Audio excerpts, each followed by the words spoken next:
മധുരം ഇഷ്ടപ്പെടാത്ത ആൾക്കാരുണ്ടാവില്ലല്ലോ. ഇന്ന് നമുക്ക് മധുരമുള്ള ഒരു മാംഗോ പുഡിംഗ് റെഡിയാക്കിയാൽ. ഇത് നമുക്ക് കുറച്ച് ഇൻഗ്രീഡിയൻസ് വെച്ച് വീട്ടിൽ തന്നെ തയ്യാറാക്കാം. പിന്നെ എന്തിനാണ് നമ്മൾ പുറത്തെല്ലാം പോയിട്ട് ഇത് വാങ്ങി കഴിക്കുന്നത്? അതുമല്ല ഹെൽത്തി ആയിട്ടുള്ളതല്ലേ നമ്മൾ വീട്ടിൽ നിന്ന് റെഡിയാക്കുന്നത്. നമുക്ക് കുട്ടികൾക്ക് പേടിക്കാണ്ട് തന്നെ ഇത് കൊടുക്കാം. ഇതിനായി 2 മാങ്ങ ഞാൻ മിക്സിയിലൊന്ന് അരച്ചെടുത്തിട്ടുണ്ട്. പിന്നെ വേറൊരു പാത്രത്തിലേക്ക് നമുക്കൊരു 1.5 കപ്പ് പാലെടുക്കാം. അതിലേക്ക് ഒരു 1/2 കപ്പ് പഞ്ചസാര ഇടുന്നുണ്ട്. നിങ്ങളുടെ മധുരത്തിനനുസരിച്ചിട്ട് നിങ്ങൾക്ക് പഞ്ചസാര കൂട്ടുകയോ കുറയ്ക്കുകയോ ചെയ്യാം. പാലും പഞ്ചസാരയും മാംഗോയുടെ പൾപ്പും ഞാനൊന്ന് മിക്സ് ചെയ്തെടുത്തിട്ടുണ്ട്. അത് നമുക്കൊരു മിക്സിയുടെ ജാറിലേക്ക് ഇട്ടിട്ട് അരച്ചെടുക്കാം.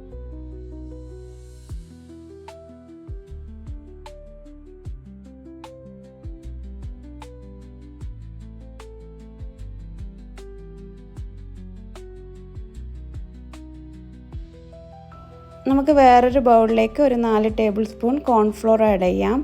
പിന്നീട് നമുക്ക് ഇതിലേക്ക് വേണ്ടത് ഒരു 1/2 ഗ്ലാസ് പാലും കൂടി വേണം. അത് നല്ലോണം ഇളക്കി വെച്ച് മിക്സ് ചെയ്ത് വെക്കാം. ഇതിലേക്ക് ഒരു നുള്ളു ഉപ്പിട്ട് കൊടുക്കാം. നമ്മൾ മധുരം ഒന്ന് ബാലൻസായി കിട്ടാനാണ്. ഞാൻ ആദ്യമൊക്കെ ഇത് പുറത്തുനിന്ന് കുട്ടിയൊക്കെ ഇങ്ങനെ വാങ്ങിക്കൊടുക്കാറുണ്ടായിരുന്നു. അപ്പോൾ ഞാൻ വിചാരിച്ചത് വലിയ പണിയില്ലതാണെന്ന്. ഇപ്പം അത് മനസ്സിലായത് എളുപ്പത്തിൽ തന്നെ നമുക്ക് വീട്ടിൽ നിന്ന് തയ്യാറാക്കാവുന്ന ഒരു സാധനം. ഞാൻ ഇതിനായിട്ട് നമ്മളെ വീട്ടിലുള്ള സാധാരണ ഇഡ്ഡലി കുത്തുണ്ണാന്ന് എടുത്തിട്ടുള്ളത്. പിന്നെ 2 ഷേപ്പുള്ള പാത്രം കൂടി എൻ്റെ കയ്യിൽ ഉണ്ടായിരുന്നു. നിങ്ങളുടെ കയ്യിൽ ഏത് പാത്രമാണോ അത് എടുക്കാം. അതിലേക്ക് നെയ്യോ ബട്ടറോ പുരട്ടിയിട്ട് നമുക്ക് മാറ്റി വെക്കാം. പിന്നെ നമുക്ക് വേണ്ടത് ഒരു ഫ്രൈയിങ് പാനാണ്. അത് നമുക്ക് ചൂടാക്കാൻ വെക്കാം. അതിലേക്ക് നമ്മൾ നേരത്തെ അരച്ച് വെച്ച മിക്സ് ആഡ് ചെയ്ത് കൊടുത്തിട്ട് ചെറിയ തീയിൽ ഇങ്ങനെ ഇളക്കിയെടുക്കണം.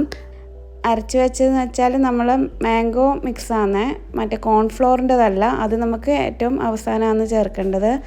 അപ്പം ഇതെന്ന് വെച്ചാൽ കൈവിടാണ്ട് ഇളക്കി കൊടുത്തുകൊണ്ട് നിൽക്കണം.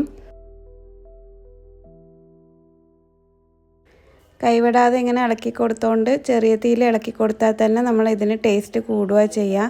ഞാനിപ്പോൾ ഒരു നുള്ളു ഉപ്പ് ഇട്ട് കൊടുക്കുന്നുണ്ട് ഇതിലേക്ക്, കുറച്ചൊന്ന് മധുരം ബാലൻസ് ആവാനാണ്. ഒരു 5 മിനിറ്റെല്ലാം ഇളക്കിയ ശേഷം നമുക്ക് നേരത്തെ എടുത്ത് വെച്ച കോൺഫ്ലോർ മിക്സ് ആഡ് ചെയ്ത് കൊടുക്കാം. അത് ഒന്നിച്ച് ആഡ് ചെയ്യാൻ പാടില്ല. ഇതുപോലെ കുറച്ച് കുറച്ചായിട്ട് ആഡ് ചെയ്യുകയും വേണം, ഇളക്കുകയും വേണം. അങ്ങനെയാണ് ചെയ്യേണ്ടത്.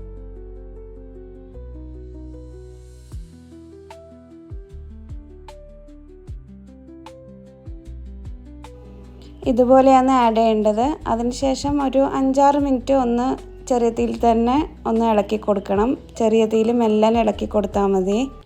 5-6 മിനിറ്റിന് ശേഷം കുറച്ചൊരു കുറുക്കിയ പോലെ ഇത് കിട്ടും. അപ്പോൾ അത് നിങ്ങൾക്ക് മനസ്സിലാവും. അപ്പോൾ ആ സമയത്ത് നമുക്ക് തീ ഓഫ് ചെയ്ത് വെക്കാം.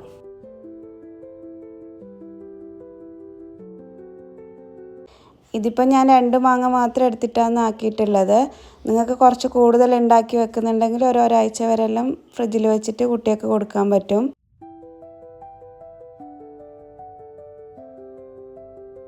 ഇപ്പോൾ ഏകദേശമായി വന്നിട്ടുണ്ട്. അപ്പം ഇത് നമുക്ക് തീ ഓഫ് ചെയ്തിട്ട് മാറ്റി വെക്കാം. അപ്പോൾ ഒരു 10-15 മിനിറ്റ് ഒന്ന് തണുക്കാൻ വെക്കാം പുറത്ത്. അതിനുശേഷം നമ്മൾ എടുത്തു വെച്ച ചെറിയ പാത്രങ്ങളിലേക്കായിട്ട് ഇത് ഒഴിച്ചു കൊടുക്കാം. എന്നിട്ട് നമ്മൾ ഇതൊരു 2-3 മണിക്കൂർ ഫ്രിഡ്ജിൽ തണുപ്പിക്കാൻ വെക്കാം. ഫ്രിഡ്ജിൽ താഴെയാണ് വെക്കേണ്ടത്, ഫ്രീസറിലല്ല. മിക്സ് ഒഴിച്ചതിന് ശേഷം ഇതിൻ്റെ എയർ ബബിൾസ് കളയാൻ വേണ്ടിയിട്ട് ഒന്ന് ജസ്റ്റ് ആ പാത്രം ഒന്ന് തട്ടി കൊടുക്കാം. അതിന് ശേഷമാണ് നമ്മൾ ഫ്രിഡ്ജിൽ എടുത്ത് വെക്കേണ്ടത്. 3 മണിക്കൂറിന് ശേഷം നമ്മൾ അടിപൊളി മാംഗോ പുഡിങ് റെഡിയാവും. ഇത് കുട്ടികൾക്ക് സ്കൂളിൽ നിന്ന് വിട്ടിട്ടെല്ലാം വരുമ്പോൾ ഇത് കൊടുത്താൽ വളരെ ഇഷ്ടമാവും. ഇപ്പോൾ നമ്മൾ അടിപൊളി മാംഗോ പുഡിങ് റെഡി ആയിട്ടുണ്ട്. എല്ലാവരും ഇതൊന്ന് ട്രൈ ചെയ്ത് നോക്കണേ. ഇഷ്ടമാവുമെങ്കിൽ നമ്മളെ ചാനൽ ഒന്ന് സബ്സ്ക്രൈബ് ചെയ്യണേ. താങ്ക്